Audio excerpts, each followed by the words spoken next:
এই ভিডিওটা শুধু তোর জন্য বানানো, বুঝছিস?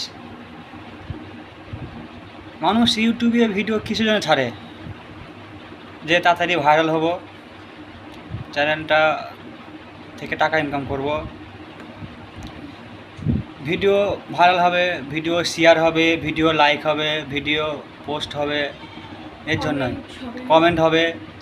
তা আমি তো তোকে তো সাহায্য করছি ভাইরাল হওয়ার জন্য, যাতে তোর ইনকাম তোর স্বামী খেতে পারে। তুই ইনকাম করে ভিডিও করে তোর স্বামী খাবে, তাহলে তোকে আমি সাহায্য করছি না? তোকে তো সাহায্য করছি আমি। হ্যাঁ, আর তোর যদি আপত্তি থাকে যে আমার ভিডিও ডাউনলোড করে পোস্ট করছিস, তাহলে তুই সেটা ইউটিউবকে জানা, ইউটিউবকে মেসেজ কর, আমার আইডি যা দিয়ে ভিডিও রিপোর্ট মার। রিপোর্ট মেরে ওখানে ইংলিশে কথা বলতে হবে। ইংলিশ কথা বলতে পারিস তো? তোর স্বামী ইংলিশে কথা বলতে পারো তো? হ্যাঁ, আমি শিখিয়ে দিই কী বলবি, মন দিয়ে শোন কী বলছি। Hello YouTube, I need you help, my video second channel is post, I need to help this channel copyright, I need to help this channel band. ব্যাস এটুকুই। আদারওয়াইজ যদি পারিস ভালো, নাহলে এখন তো গুগল আছে, গুগলে বলবি, গুগলে বলে দিবি, মানে ঠিক হবে। কারণ তোর তো অকাত নেই, ইংলিশ বলার অকাত নেই, তো স্বামীরও ইংলিশ বলার অকাত নেই। আর তুই ভালো করে জানিস আমি ইংলিশ জানি, হ্যাঁ, আমি তামিল জানি, আমি মালয়ালাম জানি, আমি হিন্দি জানি, আমি বাংলা জানি, বুঝলে? তো একটা কথা বলবো তোকে, যে হ্যালো কি না নিঙ্গালে ফারিয়া মোলা আন্ড এনি ডেইলি রাত্রে কুনা মারছে, ये फारिया तारे मुड़ी काटेंगे। তো তামিল ভাষাটা এটা সরি মালয়ালাম ভাষা।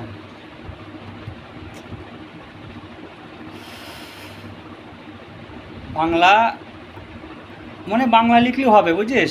তা তোর ভিডিও আমি তো পোস্ট করে থাকি, তাহলে তুই ইউটিউবকে জানা, ইউটিউবে জেনে তুই আমার নামে আমার চ্যানেলে তুই ব্যান্ড লাগা, স্ট্রাইক দে, আমার চ্যানেলে তুই স্ট্রাইক বসা, কপিরাইট দে। আমি যদি পোস্ট করে থাকি, ইউটিউব যেটা ভালো হবে সেটা করবে। এটা মনে রাখিস, ফেস কিন্তু একই। হ্যাঁ, যে কন্টেরিয়ার তার ফেসটা কিন্তু একই। Otherwise second channel Chumki Khatun বাই খান মোল্লা। হ্যাঁ, তা সেটা ইউটিউব ভালো বুঝবে, ইউটিউবকে কমপ্লেন কর, বুঝলিস? কমপ্লেন করি, বল যে আমার ভিডিও যেন পোস্ট করছি, এই চ্যানেলে স্ট্রাইক দিয়ে দাও, কপিরাইট দাও, ব্যান দাও। কিন্তু বাংলায় বললে, হিন্দিতে বললে হবে না, যা বলতে হবে ইংলিশই। হ্যাঁ, আমি যখন তোর চ্যানেলে দিই, তুই যখন ভিডিও ছাড়িস, আমি ইংলিশে দিই প্রত্যেকটা ভিডিওতে। হ্যাঁ, তা তোকে তো আমি ইংলিশের বই কিনে দিলাম ইংলিশ শেখার জন্যে, তুই তো সেটাও করতে পারিস নি, শিখতে পারিস নি। কারণ হয়তো আমি কানা খুঁজু তোর কাছে, হয়তো আমি কানা খুঁজু, কিন্তু আমার এলাকার লোকের কাছে আমি যতটুকু ভালোবাসা পাতাম, মানে এর জন্যই তোকে আমি অগ্রিম ধন্যবাদ জানাচ্ছি। আমার এলাকায় আমার গ্রামবাসী আমার মান সম্মানটা যতটুকু হারিয়েছিল, আমি হেরিয়ে ফেলিলাম নিজে থেকে, তা তুই চলে যাওয়ার পর থেকে মানে মানসিক সহানুভূতি আর মানসিক ভালোবাসাটা আমার প্রতি মানে আরও মানে দ্বিগুণ হয়ে যায়, বুঝি বলতে আরও দ্বিগুণ হয়ে গিয়েছে মানসিক ভালোবাসাটা। আমার পাড়া প্রতিবেশী, আমার পাশের গ্রাম, হ্যাঁ, সবারই কাছে একটাই কথা মানুষ বলছি, পাড়া প্রতিবেশী গ্রামবাসী আমাকে একটা কথাই বলছে যে আমি নাকি বেঁচে গেলাম, বেঁচে গেলাম কেন, এই কথাটার প্রশ্নটা আমি বুঝতে পারলাম না, ওরা কী জন্য বলছি। আমি অত জানার চেষ্টা করিনি যে কেন বলছি ওরা যে আমি বেঁচে গেলাম। হ্যাঁ, নিশ্চয় তারা কিছু জানে, তোর ব্যবহার, তোর চালচলন, আমার সাথে কী ব্যবহার করিস, কী ভাষা গালাগালি করিস আমাকে। হ্যাঁ, আমি তোর সাথে আমি যখন মেলামেশা করে যেতাম তখন তুই মরা মতো শুয়ে থাকতিল, এসব কথাগুলো আমি কাউকে তো বলতে যাইনি। তারা নিশ্চয় তো অনুভব করে, মানুষ বোঝে, মানুষের মন বোঝে, ঠিক আছে। তা যে ভালোবাসাটা আমি পাইনি মানুষের কাছ থেকে, সেই ভালোবাসাটা তুই চলে যাওয়ার পর আমি পেয়েছি। অসংখ্য ধন্যবাদ তোকে। এখন মাগরিবের আযান দিয়েছি, দোয়া করে যেন তোর চোখ দিয়ে এক ফোঁটা যেন পানি না পড়ে বার হয়। আমি আল্লাহর কাছে মন খুলে একটা দোয়া করছি, তোর চোখ যেন এক ফোঁটা আল্লাহর কাছে যে পানি না ঝরে। তোর স্বামী তোকে খুব ভালোবাসুক, আমার থেকে খুব ভালোবাসুক, আমি চাই যেন তুই সুখী হোস, তুই সুখী হোস। আমি নাকি তোকে খেতে পড়তে দিতাম না, তোর মা পাড়া সব বলেছে, ঠিক আছে। আমি পাগল, আমার বুদ্ধি নেই, পাগলই হলাম।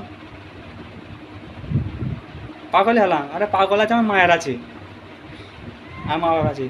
আর যেটা বলছিস না যে মূর্তি, কী জন্য মরবো, তোর জন্য মরবো? তুই চলে যা বলি আমি মরে যাবো, অত সোজা?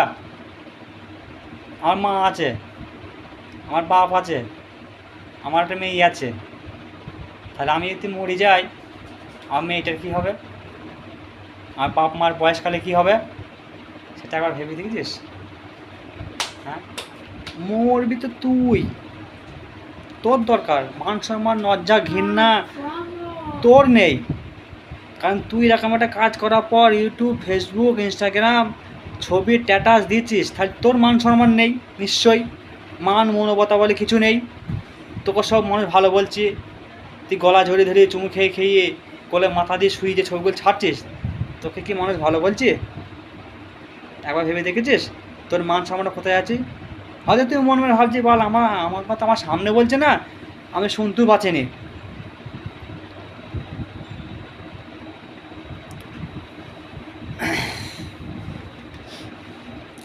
এটুকুই বলবো তোকে, সুখী থাক, সুখী শান্তিতে ঘর কর, ভালো থাক। হ্যাঁ, আমার মেয়ে চিন্তা করতে হবে না, কারণ আমি লাইভ করছিলাম এতক্ষণ, লাইভে সব কিছু বললাম যে তোর আমার নামে 7.5 লাখ টাকার ইন্স্যুরেন্স করা ছিল। সে তুই যা জানতিলি, পোস্ট অফিস ছিল, সুমনের খাতা ছিল। হ্যাঁ, 7.5 লাখ টাকার ইন্স্যুরেন্স করা ছিল তোর নাম আর আমার নামে, ঠিক আছে। তা তোর নামটা আমি পুরো মুছে দিলাম, সব আমার মায়ের নামে করে দিয়েছি। তুই জানিস নি এসব কথা, কারণ তোকে আমি জানাইনি। যদি বিশ্বাস না হয়, যদি বিশ্বাস না করিস, কালকে একটা ভিডিও পোস্ট করব। হ্যাঁ, আমার ইন্স্যুরেন্সের কাগজগুলো দেবো, ছবি তুলে ভিডিওটা পোস্ট করব। হ্যাঁ, দেখে নিস, ঠিক আছে। আর ভুল করে জানা ভিডিওটা কেটে দেখবে নি, আমার প্রত্যেকটা কথা তুই শুনবি, ভালো থাকিস। আরে একদিনকার হলে তোকে তো ভালোবেসেছি, একটুকু হলে তো তোকে আমি ভালোবেসেছি, তা সে ভালোবাসার তোর আমি বর দচাবো না। আল্লাহ কাছে বলে তুই ভালো থাক, কারণ আমার চোখের পানির দাম আছে অনেক। ভালো থাকিস, স্বামী, ছেলে, শ্বশুর শাশুড়ি নিয়ে ভালোভাবে সংসার কর। আর ইউটিউবের প্রশ্নটা যদি আমার যদি কিছু করতে চাস, আর সেটা ইউটিউবকেও জানা, ইউটিউবকে জেনে দিয়ে এটা আমার যা বাল ছেড়াচ্ছের, কারণ আমি জেল ফাঁসে ভয় করি না, বুঝছিস না, জেল ফাঁসে ভয় করে নি। আর আমি আশা করি মনে হয় ইউটিউবে ভিডিও পোস্ট করার জন্য জেল হয় না, হয়তো চ্যালেঞ্জে আমার ব্যান্ড হয়ে যাবে, গাঁড় মারা গিয়ে ব্যান্ড হোক, আর তোমার বাল ছেড়ে যাবে। আমার মেয়ে বলছে আমার একটা খুলবো। তা ভালো থাকিস, তোমাকে কিছু বলবি উড়ে, কিছু বলবে না? রেন্ডি নামে কথা বলবে না? ও কি ভাষা মা হয় বলছি রেন্ডি নামে কোনো কথা বলেনি। ঠিক আছে, ভালো থাকিস।